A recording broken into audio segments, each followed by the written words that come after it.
Assalamualaikum warahmatullahi wabarakatuh. Waalaikumsalam. Selamat siang. Selamat pagi buat semuanya. Oke, kita mulai dulu dalam berdoa ya. Ini ya, silakan. Bapak atau tugas menggunakan doa. Latihan sudah duduk siap gerak. Mengawali pembelajaran pada siang hari ini, mari kita berdoa. Doa dimulai.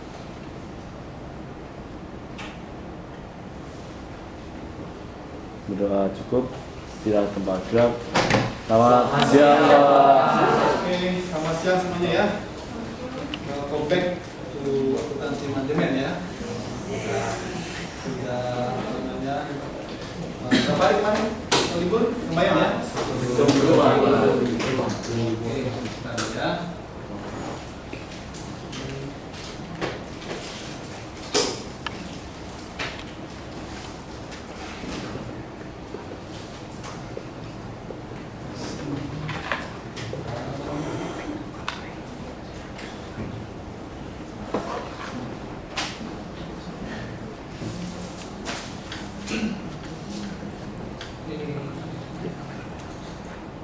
Habib.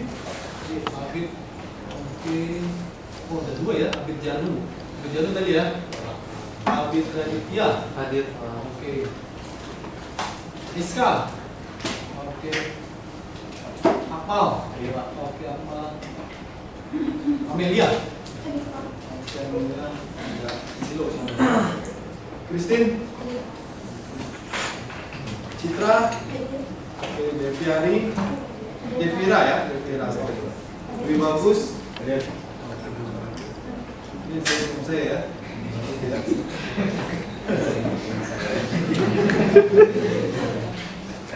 Dwi Putra. Mana Dwi Putra?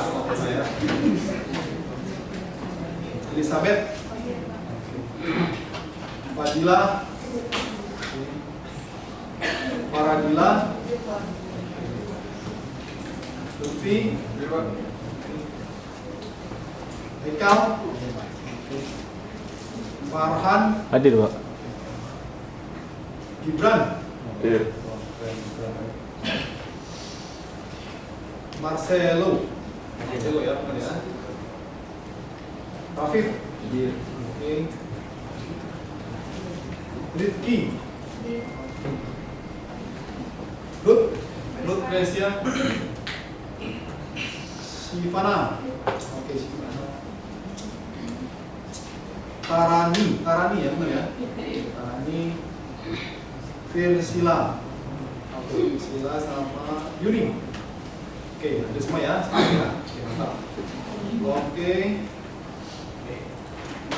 Kita akan masuk kembali ke kuliah kita. Ya.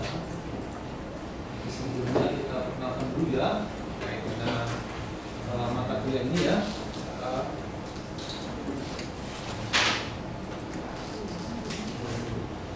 Merimain kembali apa yang pernah kita lakukan ya.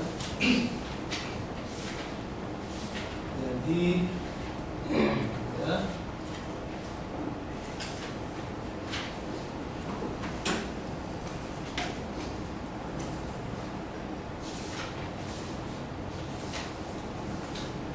oke, di mata kuliah akuntansi manajemen ini ya,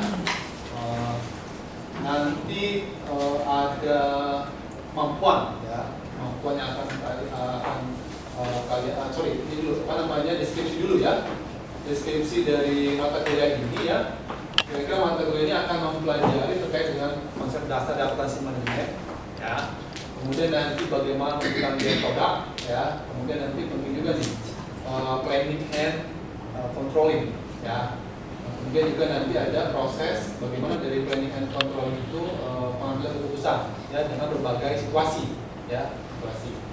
Nah, kemudian setelah itu pada bab berikutnya ataupun setelah perkuliahan menjalani mungkin satu weeknya gitu ya, nanti juga akan dibahas ya terkait dengan misalnya ukuran kinerja ya. Organisasi kan pasti ada ukuran kinerjanya ya, baik itu yang di sektor private maupun di sektor komersil ya atau sektor publik ya. Nah, kemudian juga nanti ada ini apa namanya current topic sebenarnya. Kalau di luar negeri itu current issue, tapi current topic lah. Ya, current topic di akuntansi manajemen. Dan misalnya terkait dengan transfer pricing. Apa namanya itu? Transfer pricing itu kayak gini. Kalau antar divisi, gitu ya, antar divisi melakukan jual beli, nah, itu kita transfer pricing ya. Tapi nanti kalau Avanza lagi ada di ini ya, ada di akuntansi forensik gitu ya, bagaimana transfer pricing itu dipergunakan baik untuk yang positif maupun yang negatif ya. Nah kemudian juga ada yang namanya just in time ya, ataupun yang pernah kita bahas ya, bagaimana mendeliver persediaan gitu ya cepat atau seketika gitu ya, bisa langsung terjual ya. Kemudian nanti ada theory of constraint ya, hambatan-hambatan ya dalam rangka optimalisasi pos produksi ya, kemudian nanti juga akan berdampak ke penjualan ya. Nah ada juga terkait dengan nanti ini apa namanya quality, cost of quality. Tentu kalau kalian memakai produk-produk yang sudah apa nyebutnya ya branded, apa nyebutnya, kalau yang sudah diakui lah secara internasional ya, produk-produk yang sudah memiliki brand internasional itu kan dia punya quality control ya, bagaimana cost yang dikeluarkan untuk mempertahankan kualitas, nah itu dipertimbangkan dalam penentuan biaya produksi dan juga penentuan laba rugi ya. Oke, kemudian juga nanti ada yang berkaitan dengan target costing maupun berkaitan dengan ini apa namanya social responsibility. Nah, ini kan perusahaan-perusahaan banyak sekarang yang baik sifatnya memberikan dampak ke masyarakat positif maupun yang negatif. Ya, misalnya apa? Misalnya kan kalau proses produksi itu pasti akan menghasilkan yang namanya residu ataupun limbah. Nah, itu bagaimana mengelola itu, dalam mengelola itu supaya nanti bisa meminimalkan, ya syukur-syukur nanti bisa menghilangkan ya dampak negatif itu masyarakat. Itu kira-kira dari skripsi mata kuliah ini ya, yang akan kita pelajari selama 1 semester ini ya. Oke, nah kemudian harapannya nanti ya setelah mengikuti mata kuliah ini kalian memiliki kemampuan ya, kemampuan baik sifatnya skill maupun expertise ya. Bagaimana kalian memahami peran dari akuntan manajemen nih ya, akuntansi manajemen. Kemudian apa bedanya dengan yang akuntansi keuangan? Nah, kan udah ada di intermediate ya. Intermediate, jadi kalian nanti di sini ada cost accounting atau akuntansi manajemen ada di intermediate. Itu bedanya apa tuh antara dua itu ya. Kemudian nanti kita memahami terkait dengan cost behavior, perilaku biaya. Itu bisa diamati ya. Baik nanti yang sifatnya variasi ya, atau variabel maupun yang sifatnya nanti tetap gitu ya. Kemudian nanti bagaimana dengan perkembangan teknologi ya. Teknologi ini kan berarti kan mengubah ya, sebelumnya mungkin banyak menggunakan tenaga kerja ya, sekarang dengan banyak menggunakan apa namanya mesin-mesin ya, tentu juga akan berubah perilaku biayanya kan. Kalau sebelumnya tenaga kerja banyak mungkin menggunakan biaya variabel, nanti dengan banyak menggunakan mesin berarti kan lebih banyak capital expenditure-nya sekali dikeluarkan nanti untuk beberapa periode itu ya. Nah nanti ini apa namanya yang kita akan mulai bahas nih ya, berkaitan nanti berkaitan dengan bagaimana proses budgeting ya, menyusun anggaran karena nanti dari sini kita akan melihat bagaimana penerapannya ya. Setelah mulai penerapannya nanti kita lihat apakah yang diterapkan sesuai dengan yang dianggarkan atau direncanakan. Makanya nanti ada biaya standar costing untuk melihat bagaimana apa yang telah dianggarkan, kemudian apa yang telah dikeluarkan atau direncanakan ya itu terlaksana atau tidak. Ya, nanti ada budget dan juga ada deviasi-deviasi ya. Nah kemudian nanti ada ini apa desentralisasi atau penggunaan kinerja. Nah ini kaitan tadi tuh ya dengan pricing. Karena nanti diusahakan kalau desentralisasi berarti nanti ada divisi-divisi yang mengukur kinerjanya masing-masing. Ya ada yang cost center, ada yang revenue center kayak gitu. Ya, terlibat lebih lagi. Nah kemudian nanti juga ada bagaimana proses pengambilan keputusan investasi. Nah ini kan boleh dikatakan materi yang boleh dikatakan banyak bersinggungan ya dengan materi kelas lain atau dalam materi yang lain, tapi nanti kita akan fokus ke ini ya, apa namanya bagaimana expand di sektor produksi ya, proses produksi, beli mesin kah, beli gedung kah, kan gitu ya, atau mau desain produk kah, gitu. Itu nanti akan ke investment side, ya. Tentu nanti ada yang berhubungan dengan investasi tuh, ya, misalnya tingkat bunga, tingkat keuntungan yang akan diperkirakan diperoleh, ya. Ini kemampuan kalian ya. Setelah itu ya, nanti juga tadi ya isu-isu terkini atau manajemen terkini, ya, yang berkaitan dengan akuntansi manajemen, ya. Oke, referensi utama kita, sebentar, ini tadi, oke, ini ada kurang lebih sekitar ada 16 pertemuan kan? 16 benar ya? 7 pertemuan di sebelumnya kan? Nanti juga ada satu mites kan, gitu ya. Kemudian setelah itu ada 7 pertemuan juga, 6 pertemuan di reguler dan 1 di UAS ya. Oke, tuh. Nah ini referensi utama kita ya. Pertama Mowon, kita pakai yang 2017 ya. Ada Mowon, Hansen dan Hedger. Kemudian nanti dengan topik atau dengan judul bukunya Managerial Accounting, Cornerstone of Business Decision Making ya, edisi ke-7. Oke. Kemudian tapi Managerial Exercise, penekanan di pengambilan keputusan manajemen. Kemudian yang lokal ataupun yang internal kita pakai dari Pak Biswan ya, Pak Rizie Biswan. Ini sangat membantu kalian ya untuk memahami short and brief akuntansi manajemen, penerapan di bisnis dan di sektor publik. Ya, ini banyak di perpustakaan, silakan nanti dikelola, dipinjam kemudian ataupun didapatkan supaya nanti akan bantu kalian. Kalau gue ini kan original pakai bahasa Inggris ya, kalian harus familiar ya, karena kan persiapan ya,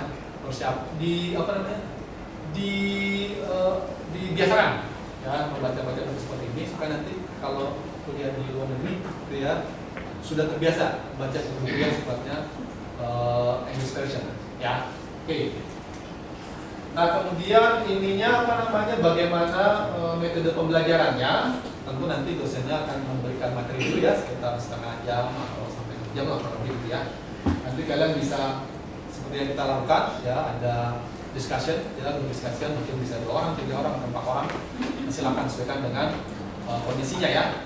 Kemudian nanti jangan lupa, ini paling penting ya, jangan hanya mengandalkan dari delivery dosen, tapi juga harus self learning. Ini penting sekali nih ya, karena kalau nanti tidak dibawa keinginan untuk belajar itu, khawatirnya nanti ada kesulitan ya, kesulitan dalam memahami maupun menghadapi yang sifatnya penilaian ya. Kemudian nanti ada discovery learning maupun cooperative learning ya, sama lah model-modelnya kita bekerja kelompok ya, bekerja sama juga dalam rangka memecahkan persoalan-persoalan atau masalah-masalah yang ada di buku pembahasan ya, atau juga collaborative learning ya, dan juga metode lain yang bisa dipersamakan ya. Kalau seperti itu, garis besarnya adalah diberikan tadinya dulu materinya, kemudian nanti dipahami, dilatih, nanti ada diskusi-diskusi ya, kayak gitu. Oke. Nah ini komponen ya, metode penilaiannya. Oke. Ini tesnya 30% ya, kemudian puasnya 30%. Kemudian nanti ada aktivitas ya, dari kehadiran, makanya tadi saya presensi ya, karena bagian dari penilaian kalian. Kemudian nanti ada partisipasi pembelajaran. Oke. Ada review atau quiz ya, situasional itu 12%, dan juga ini tadi yang tadi FGD ataupun tugas kelompok itu sekitar 15% ya. Komponennya nih. Oke, kita pertanyaan nggak terkait komponen ini? Aman ya? Oke. Jadi mid posisinya 30 dan luas juga 30 ya. Aktivitas di kelas banyak, porsi 40 tapi terbagi-bagi ya. Oke. Ini garis besar kita ya, garis besar kita materi perkuliahan akuntansi manajemen. Sebelum mid kita bahas ini konsep dasar ya, bidang akuntansi manajemen dan akuntansi finansial kan gitu kan. Nanti bagaimana memahami perilaku biaya ya, variable cost, fixed cost, semi variable cost gitu ya. Kemudian nanti ada job order dan price costing, tapi nggak akan dibahas secara detail karena udah dibahas sebelumnya ya. Kemudian nanti ada edisi costing ya, pengembangan dari price costing dan job order ini ya. Kemudian nanti ada variable dan full costing ya, bagaimana menentukan biaya ya, alternatif dari job order dan price costing maupun edisi costing. ya. Kemudian nanti sebelum meet ada yang namanya relevant cost, ya, relevant cost untuk pengambilan keputusan, itu, ya. Nah setelah badamit, ya, setelah badamit nanti baru ya dimulai dengan flexible budgeting, ya, atau anggaran dinamis lah, ya, fleksibel. Oke. Kemudian nanti lanjutannya kurang ya, standar costing ya, kurang costing karena dia akan berrelasi nih, ya, antara anggaran dan standar costing. Karena nanti di standar costing ini kita akan mendalami terkait dengan perbedaan antara yang dianggarkan dengan yang aktual. Itu kira-kira ya. Nanti baru dilanjutkan dengan tadi ya desentralisasi dan transfer pricing. Nanti itu saya singgung dulu. Ya, bagaimana terdivisi melakukan transaksi, ya, transaksi jual beli lah kurang lebih seperti itu. Nanti kan kita opsinya tuh mau dibeli internal atau mau beli secara eksternal. Ya, nanti dalam ini ya ada chapter. Kemudian dari baru ya dari desentralisasi ini ke BSC, ya, balance scorecard, penilaian kinerja, ya, performance, ya. Kemudian baru masuk ke area investment, ya, investment, dan ini yang boleh katakan berkaitan dengan current issue, ya, ada motivan risiko, ada akuntansi berkelanjutan, ada nanti mungkin forensic accounting, ya, ada sustainability accounting. Nah itu akan didalami lebih lanjut ya, karena ini diintroduce supaya nanti pada saat di semester akhir, biasanya di semester 7 atau 8 itu akan menjadi satu subjek tersendiri, ya, didalami lebih lanjut lagi, ya, apa itu sustainability accounting. Nanti macam-macam ya, macam-macam. Nah setelah itu baru ya, apa namanya, overview dan diskusi persiapan untuk kelas. Oke, kira-kira materi ini ada pertanyaan? Belum ya? Jadi baru pengantar ya. Oke. Sekarang kita masuk ke chapter ya yang berkaitan dengan profit planning, ya, atau sifatnya perencanaan keuntungan. Nah, kita coba untuk membuat dua language ya, supaya familiar antara yang original language-nya sama yang translate ke Indonesia-nya. Ya, aman gitu. Apa yang mau dicapai ini ya dari pembelajaran ini? Harapannya nih nanti ya kalian bisa ya mendefinisikan anggaran dan perencanaan. Ya, sektor publik pasti nih. Sektor publik, sektor private pasti ada yang namanya perencanaan kegiatan dan anggaran. Ya, itu dipergunakan untuk perencanaan dan laporan kinerja. Ya. Nah, kemudian nanti baru kita melihat definisi ataupun perilaku dari anggaran. Ini kira-kira topik kita hari ini dan harapannya nanti kalian bisa memahami dan juga ya bisa melatih menyelesaikan ya case-case ataupun latihan-latihan yang ada di buku yang disediakan tadi ya, pegangan itu tadi, awal itu ya.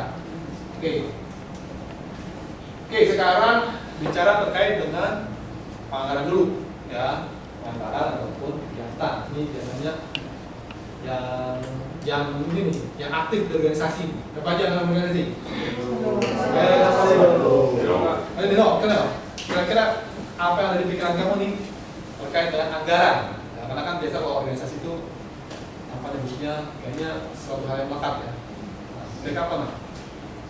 Kalau misalnya dari pengalaman yang sudah pernah saya ikuti, kalau misalnya anggaran sendiri memang kan itu sebagai dasar dari pelaksanaan sebuah kegiatan. Karena biar kegiatan itu bisa sukses, diperlukan anggaran yang dapat membiayai kegiatan tersebut. Nah, dalam menyusun anggaran tersebut biasanya ada yang disebut dengan anggaran besarnya. Itu tuh mencakup keseluruhan dari anggaran untuk suatu kegiatan. Kemudian nanti akan ada anggaran-anggaran yang sifatnya itu lebih khusus atau sub anggaran untuk tiap-tiap bidang gitu Pak. Nah, jadi di struktur kegiatan anggaran di tiap bidang itu nanti akan dirinci sesuai dengan kebutuhan tiap bidangnya, kemudian nanti akan dikompil menjadi satu anggaran itu. Nah, kemudian anggaran-anggaran tersebut juga nanti akan disesuaikan dengan kapasitas dari keuangan yang dimiliki, dan juga akan disesuaikan juga dengan kebutuhan dari bidang-bidang tersebut. Itu biasa kemarin kegiatan apa? Apakah sudah atau kegiatan organisasi kampus atau gimana? Kegiatan organisasi kampus lainnya sih Pak. Oke, apa bentuknya? kalau saya kan seringnya di bidang pendanaan dan kemitraan ya Pak, atau bidang pasif. Berarti nyari itu dong ya, nyari sponsor ya. Iya.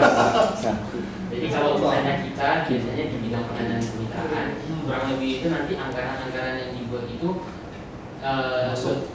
lebih ke anggaran-anggaran yang kegiatan kita untuk menjual. Misalnya nanti kan kita tidak bisa produksi sendiri ya, kurang lebih memang karena dari segi waktu, kemudian dari segi tenaga dan alat dan bahan itu memang tidak mencukupi untuk produksi. Jadi kita lebih banyak untuk membeli dari supplier. Nah, ketika kita membeli dari supplier, biasanya nanti ada beberapa anggaran yang dibuat. Salah satunya itu adalah anggaran pembelian bahan yang akan dijual. Kemudian nanti ada juga anggaran nanti untuk orang-orang yang bekerja di dalamnya. Misalnya nanti ada kegiatan distribusi atau misalnya nanti ngangkut dari sana ke sana, itu juga perlu dianggarkan juga, diperhitungkan kebutuhannya apa saja sehingga nanti anggaran yang sudah didesain itu nanti tidak akan lebih dari yang sudah dianggarkan, dan syukur-syukur itu bisa menjadi surplus lah seperti itu. Ini ke mahasiswa ya? Iya. Yang kegiatan-kegiatan sifatnya kampus, misalnya panitia wisuda atau panitia, kalau SPM sekarang melibatkan mahasiswa ya? Iya. Mahasiswa ya? Wisuda juga? Iya. Gimana? Pernah terlibat di kegiatan kampus di sini? Kegiatan atau melakukan anggaran yang melebihi anggarannya, atau melakukan kegiatan yang melebihi anggarannya itu tidak boleh. Jadi kita harus merevisi dulu. Karena itu dilarang di peraturan. Nah, ini kalau kalian di sektor publik, begitu ada kegiatan yang sifatnya melebihi anggaran, nah itu kalian diminta untuk melakukan revisi dulu. Revisi anggaran bukan kegiatan dilarang ya enggak, ya, tapi anggarannya direvisi dulu supaya apa? Supaya tidak melebihi budgetnya atau tidak melebihi plafon, tidak melebihi anggaran. Karena kalau melebihi anggarannya kita salahkan lagi. Itu repotnya di sektor publik ya. Kalau boleh katakan bukan repot repotnya ya. Semuanya sudah tertata. Ya, semua sudah teratur. Mungkin tadi kalau konteksnya yang sektor private, lebih ke arah bagaimana mengendalikan biaya, ya, supaya jangan nanti mengalami kerugian. Ya, tentu perusahaan kan didirikan untuk memperoleh keuntungan, kan gitu ya. Itu kira-kira ya. Oke. Fotopan coba belum ya? Oke, siapa yang mau fotopan? Ladies.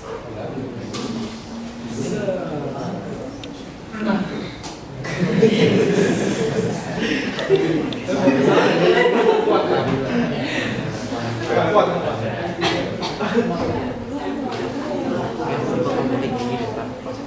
Silakan. Yang pertama.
Untuk dari material anggarannya aktualnya 18.20, budgetnya 17.50. Ya. Dari klaimnya 40.400, ini 40.500 ya. Dan kemudian baru kalau seandainya yang aktual ini dengan nominal dari yang dianggarkan ya 4.700 tadi dikali-kalikan aja kalau baru 3 berapa nih? Dikali-kali lebih jumlah rupiahnya ya, ini sekitar berapa tuh? Oh ini unitnya ya, nanti di sini 4.700 dikali 3 ya, dikali 1,3 ya, jumlahnya berapa? 18 dan 30. Kalau 4.700 dikali 3. Kalau yang ininya apa? Yang kita kan tadi udah bahas terkait dengan bahan bakar penjualannya, kegiatan bakunya, kegiatannya, ekonominya gitu kan ya. Nanti terkait dengan apa administratifnya, silakan dulu ya. Dan yang apa data-datanya kan sudah ada di ini, apa di APS-nya. Nah, tinggal kita uruskan ini tadi ya. Untuk yang apa biasa ya di APS-nya supaya nanti bisa dikerjakan juga ya. Oke, ada pertanyaan lagi? Ada? Oke, nanti yang di dalam APS dikerjakan secara mandiri, masuk juga yang tulisan biasa dimasukkan ke Google Drive ya.